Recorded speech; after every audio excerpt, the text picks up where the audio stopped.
Application के format को हम समझ लेते हैं। देखिए, मान लीजिए ये है हमारा पेज, ये क्या है, एक पेज, ठीक है। अब देखिए यहाँ पे तो हमारा हेडिंग ही रहेगा यहाँ पे, यानी कि प्रश्न नंबर लिखेंगे कौन सा है, ठीक है। उसके बाद यहाँ पे लिखेंगे सेवा में,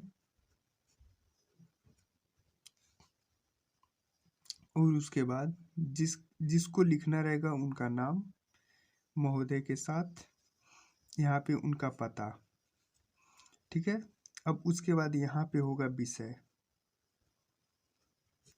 और यहाँ विषय के जस्ट सामने यहाँ पे जिस संबंध में पत्र है वो पत्र में लिख देंगे विषय, ठीक है। उसके बाद यहाँ पे फिर से लिखेंगे महोदय, यहाँ से कॉमा देके एक लाइन छोड़ेंगे, यहाँ से आपका एक फॉर्मेट चलेगा, उसके बाद यहाँ तक चाहे जहाँ तक जाए, फिर उसके बाद एक फॉर्मेट यहाँ से चलेगा 2-3 लाइन का, उसके बाद यहाँ पे दिनांक, और यहाँ पे प्रार्थी जो पत्र लिख रहा है, यानी कि आपका फॉर्मेट यहाँ होगा, फिर से यहाँ ऐसे होगा, फिर से विषय, और इसके सामने फिर से यहाँ पे एक लाइन छोड़ के फिर ऐसे चलेगा, फिर से ऐसे, फिर से यहाँ पे, और ऐसे आपका फॉर्मेट कुछ लेटर का ऐसा चलेगा, ठीक है। सबसे पहले हम लिखेंगे सेवा में, ठीक है। उसके बाद शाखा प्रबंधक महोदय, किसको लिखना है, शाखा प्रबंधक को। अगर यहाँ प्रिंसिपल को लिखना होता तो लिख देते प्रिंसिपल महोदय, ठीक है। लेकिन यहाँ लिखना है शाखा प्रबंधक को, इसलिए यहाँ पे है शाखा प्रबंधक महोदय। अब ये जो शाखा प्रबंधक हैं ये कहाँ के हैं, किस बैंक के हैं, ये हैं भारतीय स्टेट बैंक, जो कि अहिरौली कुशीनगर में स्थित है। तो इनको हमें पत्र लिखना है, तो हमने शाखा प्रबंधक को लिखा और उसके बाद एड्रेस डाल दिया। अब उसके बाद जो हमारा मेन बात आता है कि सब्जेक्ट क्या है, किस सब्जेक्ट पे हमें लिखना है पत्र, यानी कि सब्जेक्ट यानी कि विषय। अब हमें विषय बताना पड़ेगा कि किस संबंध में है पत्र, किस बारे में है पत्र। तो ये देखिए हमने यहाँ पे विषय लिखा, और विषय में हमने लिखा शिक्षा ऋण प्राप्ति के संबंध में, यानी कि जो पढ़ने वाला व्यक्ति रहेगा वो जब विषय देखेगा कि विषय में क्या है, शिक्षा ऋण प्राप्ति के संबंध में, तो उसे पता चल जाएगा कि ये जो पत्र है ये किसके लिए है, शिक्षा ऋण प्राप्ति के लिए, ठीक है। यहाँ से ये क्लियर हो जाएगा उसे। चलिए बढ़ते हैं आगे। अब देखिए आगे का पूरा फॉर्मेट इसी माध्यम से चलेगा। यहाँ पे लिखेंगे, उसके बाद विषय के जस्ट नीचे हम लिखेंगे यहाँ पे महोदय, ठीक है। सविनय निवेदन है कि मैंने इस वर्ष 12वीं की परीक्षा उत्तीर्ण कर ली है।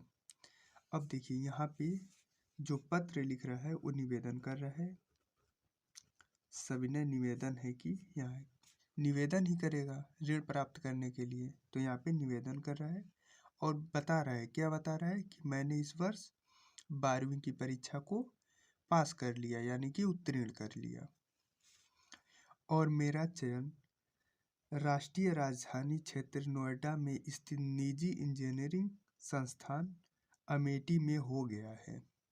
अर्थात उसके बाद ये बता रहा है कि मेरा जो चयन है वो राजधानी क्षेत्र में नोएडा में एक कॉलेज स्थित है, इंजीनियरिंग कॉलेज, जो कि निजी है, यानी कि प्राइवेट संस्थान है।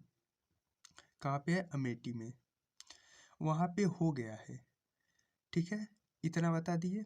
अब इसके बाद आता है परेशानी कि क्यों लोन लेना चाहते हैं, किंतु मेरी आर्थिक स्थिति इस महंगे संस्थान में अध्ययन करने के योग्य नहीं है।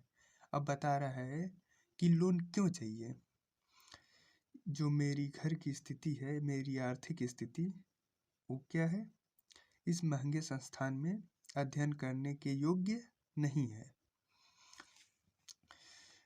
नहीं है तो अब देखिए आगे क्या होता है।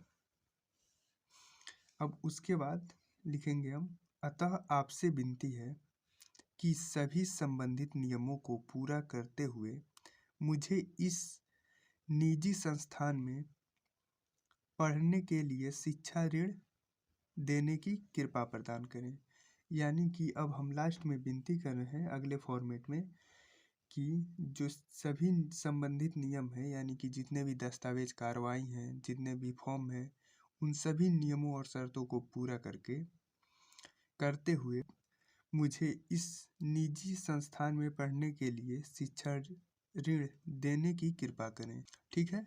उसके बाद लास्ट में जो हम यहाँ पे लास्ट में हम यहाँ दिनांक डालेंगे और उसके बाद यहाँ पे प्रार्थी में अपना नाम नहीं लिखना है, क ख ग। यहाँ पे अगर कुशीनगर है तो कुशीनगर उत्तर प्रदेश। बस आपका एप्लीकेशन हो गया कंप्लीट। अब फिर से एक बार देख लेते हैं कि हमने इसमें क्या क्या लिखा। सबसे पहले हम लिखेंगे सेवा में। ठीक है, यहाँ तक क्लियर है। उसके बाद लिखेंगे शाखा प्रबंधक को लिखना है, तो शाखा प्रबंधक महोदय कहाँ के हैं, उनका पता।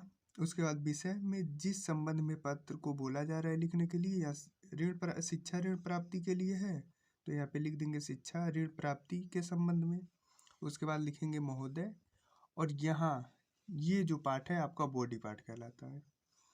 इसमें आपकी पूरी जो आपकी कहानी है इसको लिखेंगे, ज़्यादा बड़ा नहीं होना चाहिए, टू द पॉइंट लिखना है।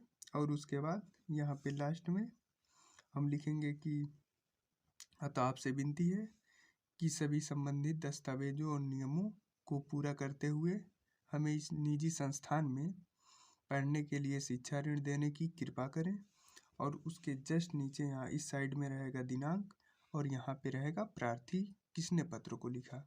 तो बस आज की वीडियो में इतना ही। और अगर ये वीडियो आपको पसंद आए तो वीडियो को लाइक कीजिएगा, चैनल पर नए हैं तो चैनल को सब्सक्राइब कीजिएगा। मिलेंगे फिर अगली वीडियो में, तब तक के लिए गुड बाय, जय हिंद, वंदे मातरम।